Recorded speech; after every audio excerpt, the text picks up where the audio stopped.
வணக்கம். இன்றைய முக்கிய செய்திகள். சுவாமிப்பிள்ளை தோட்டம் ஈசிஆரில் யூ வடிவ வாய்க்கால் மற்றும் தார் சாலை அமைக்கும் பக்கவாட்டு வாய்க்காலுக்கும் இடைப்பட்ட பகுதியை மேம்படுத்தும் பணியை சட்டமன்ற உறுப்பினர் ஜான்குமார் பூமி பூஜை செய்து துவக்கி வைத்தார். புதுச்சேரி காமராஜர் நகர் தொகுதிக்குட்பட்ட நகர பகுதியான ஈசிஆர் சமிப்பிள்ளை தோட்டம் முதல் சித்தானந்தா சுவாமி கோவில் வரையில் யூ வடிவ வாய்க்கால் மற்றும் தார் சாலைக்கும் பக்கவாட்டு வாய்க்காலுக்கும் இடைப்பட்ட பகுதியை மேம்படுத்துதல் மற்றும் தடுப்பு கட்டைகள் அமைப்பதற்கான ரூபாய் 42 லட்சம் செலவில் பணிகள் தொடங்கப்பட்டது. இந்த பணிகளை இன்று காமராஜர் நகர் தொகுதி சட்டமன்ற உறுப்பினர் முதல்வரின் பாராளுமன்ற செயலர் ஜான்குமார் கலந்து கொண்டு பூமி பூஜை செய்து இந்த பணியை துவக்கி வைத்தார். இந்த நிகழ்ச்சியில் தேசிய நெடுஞ்சாலை கோட்ட செயற்பொறியாளர் பாலசுப்ரமணியன், உதவி பொறியாளர் ஜெயராஜ், இளநிலை பொறியாளர் வெங்கடேஸ்வரன் மற்றும் பொதுப்பணித்துறை அதிகாரிகள் மற்றும் ஊர் பொதுமக்கள் பலர் கலந்து கொண்டார்கள்.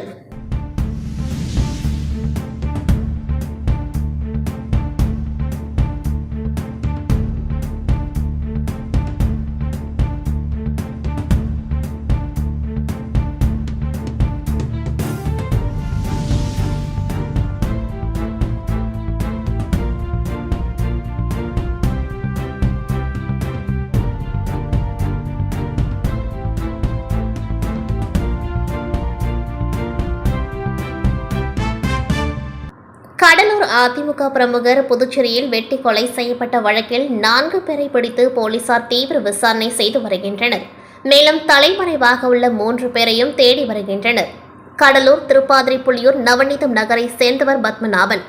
கடலூர் 25வது வார்டு அதிமுக அவைத்தலைவர் பெயிண்டிங் வேலையும் செய்து வந்தார். கடந்த ஆண்டு அதே பகுதியை சேர்ந்த ஆட்டோ டிரைவர் பாஸ்கர் என்பவர் கொலை செய்யப்பட்ட வழக்கில் 3வது குற்றவாளியான பத்மநாபன் கைதாகி சிறையில் இருந்து வந்தார். கடந்த நவம்பர் மாதம் ஜாமீனில் வெளியே வந்த பத்மநாபன் வழக்கம் போல் வேலைக்கு சென்று வந்தார். இந்நிலையில் இவர் கடந்த 27ஆம் தேதி சனிக்கிழமை இரவு பாகூர் அருகே உள்ள தமிழக பகுதியான திருப்பனம்பாக்கம் கிராமத்தில் கோவில் திருவிழாவை முன்னிட்டு நடந்த கலை நிகழ்ச்சியை பார்ப்பதற்காக சென்றார். பின்னர் கடந்த 28ஆம் தேதி ஞாயிற்றுக்கிழமை காலை 6 மணிக்கு புறப்பட்டு தனது நண்பரான கூத்து கலைஞர் ரங்கா என்பவரை அழைத்துக் கொண்டு கடலூர் நோக்கி பைக்கில் வந்து கொண்டிருந்தார். பாகூர் இருளஞ்சந்தை வாட்டர் டேங்க் சந்திப்பு அருகே எதிரில் காரில் வந்த கும்பல் பைக்கின் மீது வேகமாக மோதி கீழே தள்ளியது. இதில் இருவரும் நிலை தடுமாறி சாலையில் விழுந்தனர். உடனே காரில் இருந்து இறங்கிய மர்ம கும்பல் பத்மநாபனை கத்தியால் சரமாரியாக வெட்டிவிட்டு தப்பி சென்றது. இதில் தலை, கை, கழுத்து உள்ளிட்ட இடங்களில் படுகாயமடைந்தவர் சம்பவ இடத்திலேயே பரிதாபமாக உயிரிழந்தார். கொலை சம்பவம் தொடர்பாக புதுச்சேரி பாகூர் போலீசார் வழக்கு பதிந்து விசாரணை நடத்தினர். இதில் கடந்த ஆண்டு கடலூரில் வளைகாப்பு விழாவில் நடனம் ஆடியது தொடர்பாக பத்மநாபன் தரப்பினருக்கும் அதே பகுதியை சேர்ந்த பாஸ்கர் என்பவருக்கும் தகராறு ஏற்பட்டு மோதலாக மாறியது. இதில் பாஸ்கர் கொலை செய்யப்பட்டார். இந்த வழக்கில் பத்மநாபன் உள்ளிட்டோரை போலீசார் கைது செய்து சிறையில் அடைத்தனர். இந்நிலையில் கடந்த நவம்பர் மாதம் சிறையில் வெளியே வந்த பத்மநாபன் வெட்டி கொலை செய்யப்பட்டதால் பாஸ்கர் கொலைக்கு பழிவாங்கும் நோக்கில் பத்மநாபன் வெட்டி கொலை செய்யப்பட்டாரா அல்லது வேறு ஏதாவது காரணமா என போலீசார் விசாரணை நடத்தி வருகின்றனர். போலீசார் முதற்கட்ட விசாரணையில் கடலூரை சேர்ந்த 7 பேர் இதில் சம்பந்தப்பட்டிருப்பது தெரிய வந்தது. இதனையடுத்து கொலை வழக்கில் தொடர்புடைய கடலூரை சார்ந்த அன்பு, வித்யாதரன், நேதாஜி, அன்பரசன் ஆகிய 4 பேரை கடலூர் போலீசார் கைது செய்து புதுச்சேரி போலீசாரிடம் ஒப்படைத்தனர். கைது செய்யப்பட்ட 4 பேரையும் புதுச்சேரி போலீசார் ரகசிய இடத்தில் வைத்து கொலைக்கான காரணம் குறித்து விசாரணை நடத்தி வருகின்றனர். இந்த வழக்கில் தொடர்புடைய மேலும் 3 பேரையும் தொடர்ந்து போலீசார் தேடி வருகின்றனர்.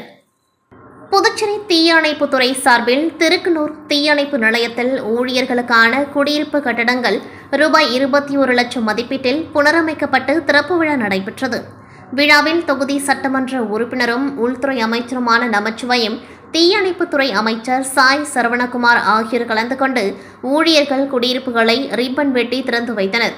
விழாவில் தீயணைப்புத்துறை அரசு செயலர் கேசவன், அரசு சார்பு செயலர் ஹிரண், மண்ணாடிப்பட்டு கொம்யூன் பஞ்சாயத்து ஆணையர் எழில் ராஜன் மற்றும் பொதுப்பணித்துறை தீயணைப்புத்துறை அதிகாரிகள் உட்பட பலர் கலந்து கொண்டார்கள். பின்னர் அமைச்சர் சாய் சரவணகுமாரிடம் புதுச்சேரியில் 15,000 பெற்றுக்கொண்டுதான் புதிய ரேஷன் கார்டுகள் வழங்கப்பட்டுள்ளதாக அதிமுக மாநில செயலாளர் அன்பழகன் குற்றம் சாட்டியுள்ளது குறித்து நிருபர்கள் கேள்வி எழுப்பினர். அதற்கு பதிலளித்த அமைச்சர் சாய் சரவணகுமார், அதிமுக மாநில செயலாளர் அன்பழகன் மக்களால் புறக்கணிக்கப்பட்டவர். நிர்வாகத்தை பற்றி அவருக்கு என்ன தெரியும்? மக்களால் தேர்ந்தெடுக்கப்பட்ட 30 எம்எல்ஏக்கள் உள்ளனர். அவர்கள் சட்டசபையில் கேள்வி எழுப்பினால் பதிலளிக்க தயாராக உள்ளேன் என்றார். பாண்டிச்சேரி சென்ட்ரல் ரோட்டரி சங்கம் சார்பாக தாய் மற்றும் குழந்தை ஆரோக்கியம் குறித்த விழிப்புணர்வு முகாம் இன்று காலை ராஜீவ்காந்தி பெண்கள் மற்றும் குழந்தைகள் மருத்துவமனை வளாகத்தில் நடைபெற்றது. இந்நிகழ்ச்சியில் தாய் மற்றும் குழந்தை ஆரோக்கியம் பற்றிய விழிப்புணர்வு உரையை பாண்டிச்சேரி சென்ட்ரல் ரோட்டரி சங்கத்தின் துணைத் தலைவர் ஆர்டிஎன் அனிபால் நேரு அங்கு கூடியிருந்த குழந்தையை பெற்ற தாய்மார்களுக்கு அறிவுறுத்தினார். இம்முகாமை அன்னட் டாக்டர் ரூபி லியோ சிறப்பான ஏற்பாடுகளை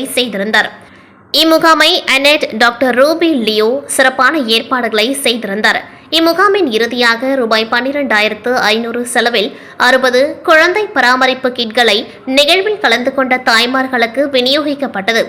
கிட் ஸ்பான்சரை பெற்றுத்தந்த மருத்துவ திட்ட இயக்குநர் ஆர்டிஎன் டாக்டர் லியோ குணாலன் மற்றும் ஆர்டிஎன் மனோஜ் ஆகியோருக்கு துணைத் தலைவர் ஆர்டிஎன் அனிபால் நேரு அவர்கள் நன்றி கலந்த பாராட்டுகளை தெரிவித்தார். இம்முகாமில் ரோட்டரியன்கள் Pratap Chandran, Indernath, Gunasekar, Thomas Cyril, Vinod Nair, doctor Prasanna, செயலாளர் சங்கர், அனெட் கல், ருக்மணி பத்மஸ்ரீ, மேரிகலா மற்றும் குளோதின் ஆகியோர் கலந்து கொண்டார்கள். திருவண்டார்கோவில் சுதானா நகரில் ரூபாய் 10 லட்சம் மதிப்பீட்டிலான புதிய 200 கிலோவாட் மின் மாற்றியை பொதுமக்களின் பயன்பாட்டிற்காக சட்டமன்ற உறுப்பினர் அங்காளன் இயக்கி வைத்தார். புதுச்சேரி மாநிலம் திருபுவனை சட்டமன்ற தொகுதிக்குட்பட்ட திருவண்டார்கோவில் சுதானா நகரில் ரூபாய் 10 லட்சம் மதிப்பீட்டிலான புதிய 200 கிலோவாட் கொண்ட மின் மாற்றியை பொதுமக்களின் பயன்பாட்டிற்காக திருபுவனை தொகுதியின் சட்டமன்ற உறுப்பினர் அங்காளன் இயக்கி வைத்தார். இதில் உதவி பொறியாளர் அன்பழகன், இளநிலை பொறியாளர் பழனிவேல், மின்துறை ஊழியர்கள் உட்பட சட்டமன்ற உறுப்பினரின் ஆதரவாளர்கள், ஊர் பொதுமக்கள் என திரளாக கலந்து கொண்டார்கள். அம்பகத்தூரில் உள்ள புகழ்பெற்ற ஸ்ரீ பத்ரகாளியம்மன் ஆலயத்தில் ஆடி 2வது செவ்வாய்க்கிழமையை முன்னிட்டு ஏராளமான பக்தர்கள் சுவாமி தரிசனம் செய்தனர். காரைக்கால் அடுத்த அம்பகத்தூரில் உள்ள ஸ்ரீ பத்ரகாளியம்மன் ஆலயத்தில் ஒவ்வொரு செவ்வாய் மற்றும் வெள்ளிக்கிழமைகளில் காரைக்கால் மட்டுமின்றி வெளியூர்களில் இருந்தும் ஏராளமான பக்தர்கள் வந்து வழிபட்டு செல்வது வழக்கம். அந்த வகையில் பிரசித்தி பெற்ற ஸ்ரீ பத்ரகாளியம்மன் ஆலயத்தில் ஆடி 2வது செவ்வாய்க்கிழமையை முன்னிட்டு இன்று ஸ்ரீ பத்ரகாளியம்மனுக்கு பால், தயிர், சந்தனம், பன்னீர் உள்ளிட்ட பல்வேறு திரவியங்களால் அபிஷேகம் நடைபெற்றது. தொடர்ந்து பல வண்ண மலர்களால் அலங்கரிக்கப்பட்ட அம்மனுக்கு மகா தீப ஆராதனை நடைபெற்றது. இதில் பல்வேறு மாவட்டங்களில் இருந்து ஏராளமான பக்தர்கள் அம்மனை தரிசனம் செய்தனர். மேலும் ஏராளமான பக்தர்கள் வருவதை முன்னிட்டு காரைக்கால் மாவட்ட போலீசார் பலத்த பாதுகாப்பு பணியில் ஈடுபட்டனர். தியாகிகள் தினத்தை ஒட்டி புதுச்சேரியில் உள்ள தியாகிகள் நடைபடத்தில் கம்யூனிஸ்ட் கட்சியினர் மற்றும் பல்வேறு தொழிற்சங்கத்தினர் மலர் வளையம் வைத்து அஞ்சலி செலுத்தினர். ஆசிய கண்டத்திலேயே முதலில் புதுச்சேரியில் 8 மணி நேர வேலை செய்யும் உரிமை, தொழிற்சங்கம் அமைக்கும் உரிமை, சம வேலைக்கு சம ஊதியம் உள்ளிட்ட உரிமைகள் பெறப்பட்டன. கடந்த 1936ஆம் ஆண்டு ஜூலை மாதம் 30ஆம் தேதி 8 மணி நேர வேலை கேட்டு போராடிய பஞ்சாலை தொழிலாளர்கள் மீது பிரெஞ்சு ராணுவம் துப்பாக்கி சூடு நடத்தியது. இந்த துப்பாக்கி சூட்டில் 12 பஞ்சாலை தொழிலாளர்கள் கொல்லப்பட்டனர். அவர்களது தியாகத்தை நினைவு கூறும் விதமாக ஆண்டுதோறும் ஜூலை மாதம் 30ஆம் தேதியை தியாகிகள் தினமாக கம்யூனிஸ்ட் கட்சியினர் கடைபிடித்து வருகின்றனர். அதன்படி ஜூலை 30 தியாகிகள் நினைவு தினம் இன்று அனுசரிக்கப்பட்டது.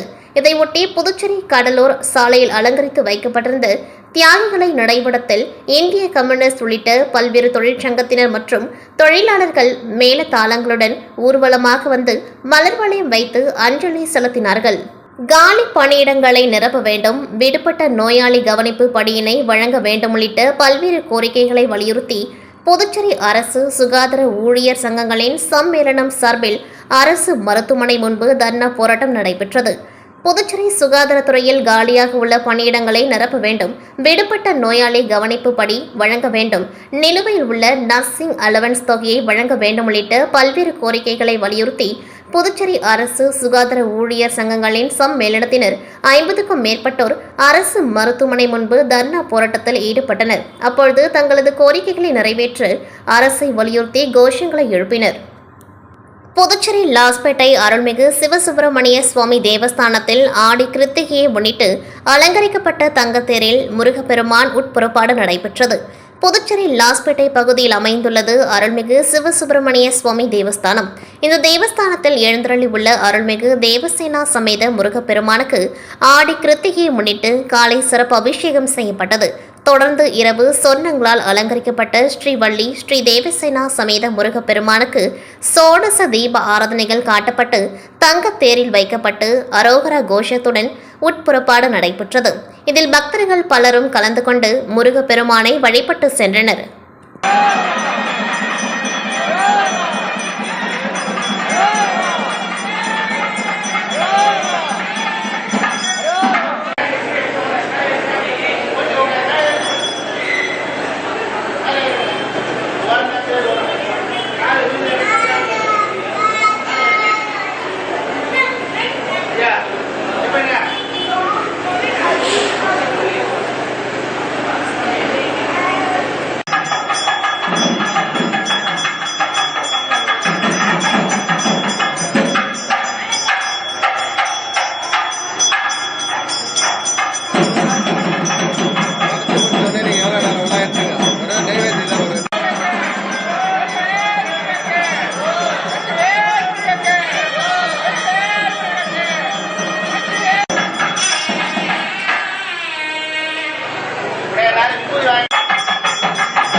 புதுச்சேரியில் கொள்முதல் விலை உயர்த்த கோரி பால் உற்பத்தியாளர்கள் ஆர்ப்பாட்டம் நடத்தினர்.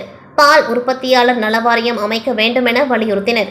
புதுச்சேரியில் பால் உற்பத்தியாளர்கள் சங்கம் சார்பில் அண்ணா சிலை அருகே ஆர்ப்பாட்டம் நடத்தப்பட்டது. தமிழ்நாடு பால் உற்பத்தியாளர் சங்க பொதுச் செயலாளர் பெருமாள் கோரிக்கை உரையாற்றினர்.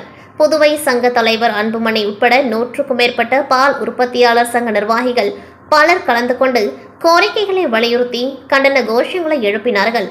பால் கொள்முதல் விலையை லிட்டருக்கு ரூபாய் 50 உயர்த்தி வழங்க வேண்டும். 75% மானியத்தில் மாட்டுத் தீவனம் ஆண்டு முழுவதும் மாதந்தோறும் வழங்க வேண்டும். பால் உற்பத்தியாளர் நலவாரியம் அமைக்க வேண்டும் என வலியுறுத்தி இந்த ஆர்ப்பாட்டம் நடைபெற்றது. இத்துடன் செய்திகள் நிறைவடைகின்றது. நன்றி, வணக்கம்.